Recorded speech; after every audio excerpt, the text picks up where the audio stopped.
Today, March 31st, in case you missed it, is Transgender Day of Visibility. I'll be honest, while I have known about this day for a few years, it started in 2009 in Michigan, and I have had some issues with the idea. However, given the surge in anti-trans campaigning over the past few years, I am increasingly seeing that this is a really important and thought I'd post a few of my thoughts on the subject today. Most trans people want to be invisible. This is my main concern about having a Transgender Day of Visibility. I have been out and visible myself for almost 20 years, however I spent over 40 years being as invisible as possible. Having worked as a trans educator for most of the past 15 years, I feel pretty safe in saying that today, most trans people still want their transness to be invisible. They want to walk down the street and just blend in as the man or woman they wish they had been born. And even though I am very much out and proud, I don't want to walk down the street attracting attention because I look trans. The reason for this is fear. Our greatest fear as humans is the fear of shame or humiliation. It is probably the primary underlying motive for suicide attempts. As a society, we seem to despise difference, and often the reaction to difference is to humiliate or harass. Some take it further and inflict physical violence on people who they see as different. So there is a very real case for being invisible. I first realized that I was trans when I was about 7 or 8. I felt very uncomfortable about the fact that I wanted to wear girls' clothes, and most boys by a very early age know that if they wear girls' clothes or act in a feminine manner, they will get laughed at. In the village where I grew up, there was one family with about 11 kids.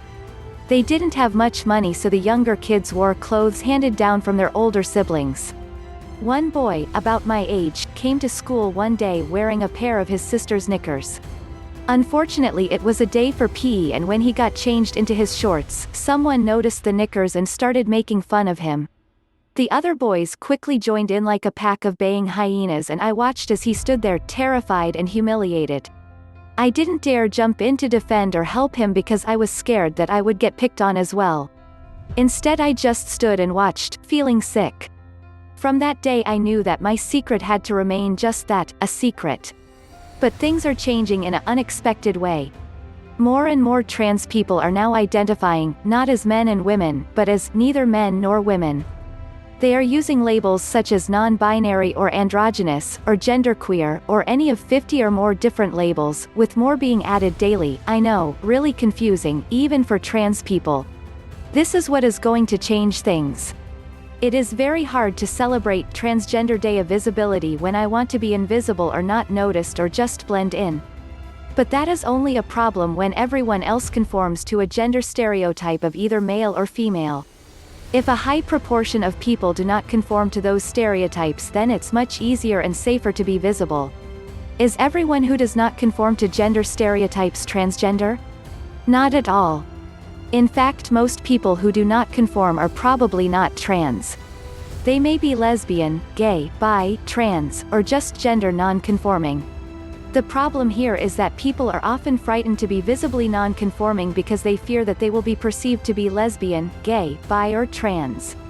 But this also highlights the huge problem trans people have faced for years: passing. This is a term that means being invisible, being seen and accepted by everyone as the other gender. And this is really hard to achieve for a 6 feet overweight bald man dressing as a woman, or a petite woman with large breasts dressing as a man. Passing means that everyone sees us as our preferred gender, and achieving this is a huge challenge. Most of the time people see me as a woman, until I speak.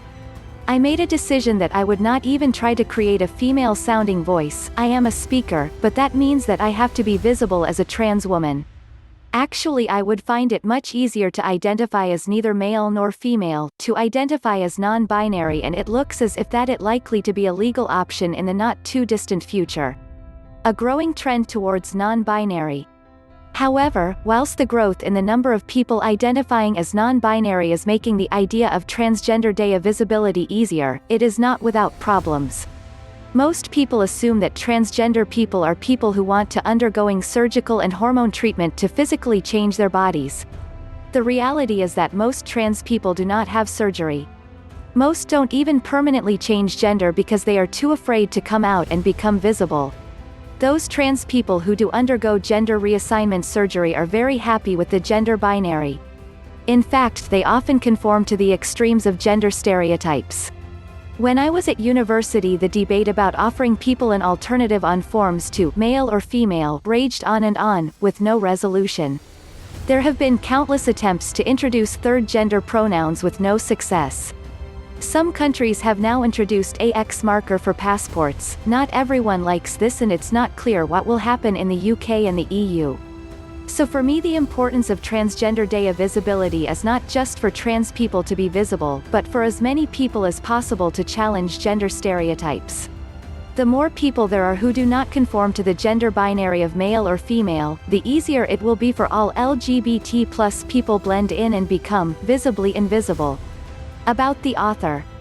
Founder of the Professional Speaking Association, Rikki Arundel is an inspirational keynote speaker, coach and diversity training expert who speaks extensively about sex, gender and equality, especially transgender awareness. Her seminars, like her articles, are rich in content but entertaining.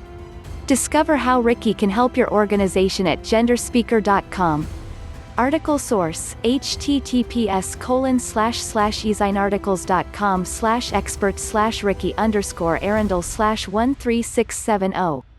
Article source: http://ezinearticles.com/9914021